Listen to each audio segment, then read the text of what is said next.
It's an exciting month for July. It's a powerful month. The first half of the month is incredibly strong and has great gifts for everyone, for each and every one of us, because all the planets are going to be in their own signs all at the same time. It's a very rare transit that hasn't happened in many years and won't happen again until 2040. There's something good, some good luck and goodness for everybody in some way.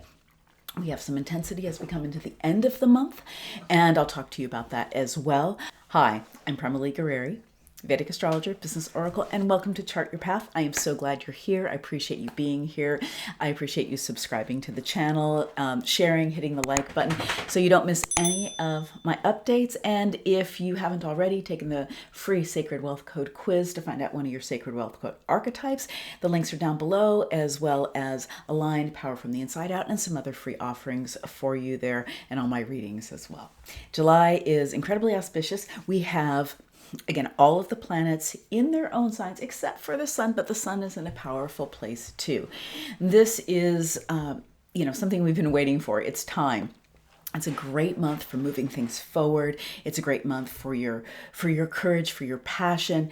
And again, there's some volatility that at the end of the month, and I'll talk to you about that. I'm going to save that till a little bit later today. Mars just moved into Aries. Now, Aries rules something specifically for you in your chart. I'm not looking at your house. So for all of these, and this is Vedic astrology, the sidereal zodiac, I am, giving it generally in the information, but you're feeling it, you're sensing it. And if you know what your chart is, then you'll know which house that it is. Aries is welcoming in Mars. Mars has been staying in Pisces, which has been fine, really being spiritually disciplined, but now it's coming into Aries. It's moving through the Gandanta point. By the 1st of July, you're going to feel that power. How do you feel the power of Mars in Aries? You feel your courage, your passion, your enthusiasm, your independence. And this is going to give you the fortitude to not only move forward and have some the self-confidence where maybe you are lacking it in order to do so, or you just didn't feel that burn, that fire to do something, but it's also going to give you the strength and the fortitude to overcome your fears that keep you from moving forward. So it's time to forge ahead. Absolutely time to forge ahead. But in order to forge ahead, you need to know what your purpose is. You need to be able to weigh your choices against, is this for me? Is this not for me? Is this on purpose? Is this part of my mission? Or is it not? So good information to have.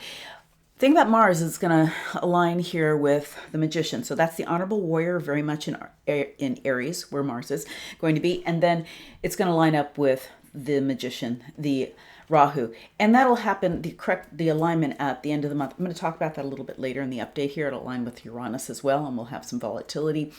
But the goodness of this is it brings in creative ideas, and the Magician will bring in new opportunities. But what you need to watch out for is when you feel that urgency, like, oh my God, I've got to do it now, or I'll miss out, or you're super reactive, or something's too good to be true. That's the Magician on the dark side. So it may be too good to be true. So make sure you're weighing your choices and you know that the opportunities are coming are really for you. And again, how do you know that? Weigh them against what's your purpose, what's your mission, where are you going right now in your life, in your business? Is it aligned? Is it not aligned? And then again, my free training, the activation, really, it's not really a training, like you will be activated as power from the inside out, will help you with that alignment process. So that's all the great energy we have of Mars that's going to make us strong in a lot of ways. And then we also have Venus is going to be is in Taurus currently. And with Venus in Taurus, we've got this great energy of wealth and security and the fulfillment of our desires. That's what Venus really wants. Love and harmony. And this is like getting together with people. This is the great connector. This is also the artist. And Venus was in Aries. And when it was in Aries, it was with Rahu, and it was very relationships were really agitated.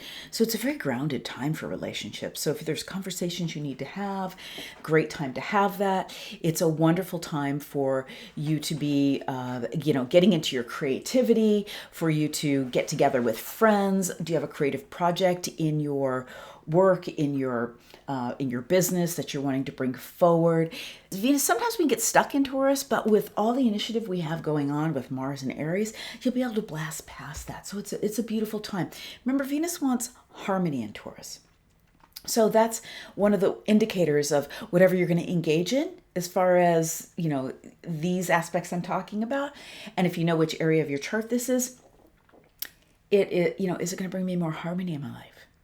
And if it is, it's probably aligned. If it's not, you might want to look at it a little differently or do some more processing around it. And then we've got Gemini. So in Gemini, the sun is in Gemini. And I don't know if I said that or not. Venus will be in Taurus until the 12th. And then it'll move to Gemini, which is a great placement for it too. And then Mercury and the sun are both in Gemini, and they'll both be leaving Gemini on the 16th. Now, of course, the sun is our great leader, and it's good in Gemini. I mean, this is where the summer solstice is. So this is, the sun is very strong here in Gemini. This is the leadership energy, but it's more on the intellectual ideas kind of a level. So having Mercury here, we've got the great communicator, but we have the great merchant. These are Mercury's archetype mixing with the leader. The sun and Mercury always travel close together. It creates a Buddha Adita yoga. If you have those together in your chart, very brilliant intellect. But in Gemini, this is this wonderful place where Mercury owns, and it's got great communication. And our communication was challenged a bit back there. So it's a time if you have important conversations to have. Great time to bring the communicator out and have them. It's a great time to share ideas and creative ideas about things, especially about business, about commerce, finances. Great time to start something new or talk about the new ideas around it. But if you do have something to launch in your business, great time to do that. If you're wondering what to launch, great time or what to create next. Great time to figure that out. Have some important conversations. Do some tuning in with yourself. Get those ideas out, whether it's on paper or talking it out with somebody. Getting a reading can be super useful about that. But it's time to move forward with what you may be holding back with around your work in the world, around your business, or maybe something that you're wanting to, initiate in your career. Super important, great supportive energy for that. And we've got the leadership and the brilliance of the sun there to really help us think through these things. Again, the merchant is also part of one of the archetypes that's very strong here in Gemini. So, Gemini just loves to explore. It's perceptual and intellectual and likes to really process on the mental realm. And then we can bring it down to earth. So don't hesitate on launching things. The time is now, okay? And that's the first half of the month. They will move, both those planets will move the second half of the month. On the 16th, they're moving into Cancer, which is also a great placement. So it's not like they're going somewhere bad, even though they're moving. So those are all the sort of the newer movements. And then Saturn is retrograde in Aquarius. Saturn owns Aquarius, and then it's eventually going to retrograde on the 12th into Capricorn, and it owns Capricorn. We've been dealing with that energy for the last 2.5 years. It's not really new. But in Aquarius, we're relooking and going over how we're in relationship to social structures, and we're seeing some of those challenged at this period of time. There's a rethinking that's going on within us in order to bring forward what we are feeling is socially right, the social justice. What part do we play individually in the social structures? These are all, and what can we do about it? These are all the things that Aquarius takes a big stand for, who am I in relationship to the social ideals I have, the social structures, how do I play my purpose out? So we're taking a closer look and reviewing these things. And then Saturn will move into Capricorn, and we'll review some of the structures we've created. And that energy will go on and through the end of the year before it comes back into Aquarius. But we've been living with that energy. That's not so new, but it's strong. Now we have... Oh, let me just clarify something. Retrograde planets are strong. They're when they're farthest away from the sun and they can be seen more brilliantly. Oh, and that reminds me too. So all the planets that are you're going to be able to see them with the moon as the moon moves through the different constellations this month. So you can track the moon and see where it is in the heavens, and you'll be able to see it with the different planets that are in their own constellation. So that's always fun. We don't want to be paper watching astrologers. We need to be sky watching astrologers. That's why I talk about the transits, and then we look at your soul blueprint and we see how and your dasha cycle and your soul cycle, and we see how everything's unfolding. And then we've got Jupiter in Pisces, and Jupiter's been in Pisces. It's going to be there through April. We've been talking a lot about that energy. That's the energy of the sage. Saturn was the energy of the organizer. That's the energy of the sage. And this is really the truth will set us free, a very spiritual placement. And now Mars has moved on from that, which is great because it's just frees Jupiter up. It frees the sage up even more so. So whatever Pisces is in your chart, it's a spiritual placement. And anyway, Jupiter's there.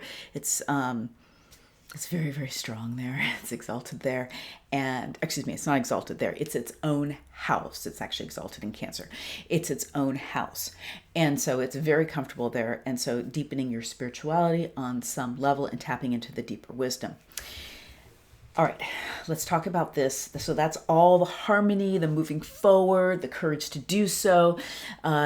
Great for you, great for everyone. Now, we get to a little later. So the second half of the month, that's when the Honorable Warrior and the Magician, Mars and Rahu, are moving into alignment, and they are aligning up also at the same time they line up with Uranus. Now Uranus, I don't talk about the outer planets that much in Vedic astrology. When I do talk about them, it's when we have a conjunction. It's also when we have not only a conjunction, but we also might have it's in direct alignment with a planet or in your birth chart that way. Uranus is about unexpected things coming to the surface, changing, sometimes radical change. And so, but unexpected is unexpected. This is when the energy gets distorted when we get this conjunction together. Because it's Mars can slip over to more of not the bright side of the Honorable Warrior. So what you want to watch out for, this exact alignment is going to happen on the 1st of August, but I really want you to watch out for the 30th, the 31st, and the 1st of August.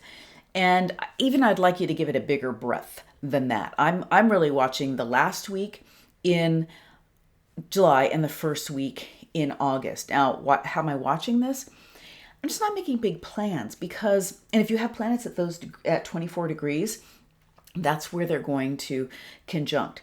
So there's volatility. You'll most likely see this more so on a global, on a worldly, on a political level. There will be some kind of Uranus will bring some kind of a shift, and it's going to happen probably in a volatile kind of a way. I'm not a doomsdayer by any means. There's a lot of volatility that's been going on. This is a hot spot, and I want you to watch out for this spot.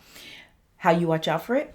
First of all, we've got all this great energy going on. And while this is happening, still a lot of planets are in their own houses or they're in, places where they're quite comfortable and strong. So we've got that support. Is that if you give yourself more space and time and you don't put a lot of stress on or heavy scheduling on yourself, what will happen then is you've got more time in present time. As things come up, unexpected things are unexpected. You don't know what to expect. So if you've got more space and time and you're in your spiritual practices and you're grounded, you can deal with what comes up, what emerges, and that doesn't have to knock you off center. So that's how I want you to create more space and more time. I'll be talking about this later in the month as well. And the other thing I want you to watch out for is being in really crowded places during those times. Give yourself a little wider berth so you know your energy and it's not too enmeshed with the energies of, a lot of people you don't know. Okay?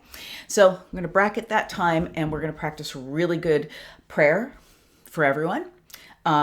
Stay grounded in our practices so that we're aligned, and we're going to stay present, and we're going to pay attention and give ourselves more time and more space so we can be present.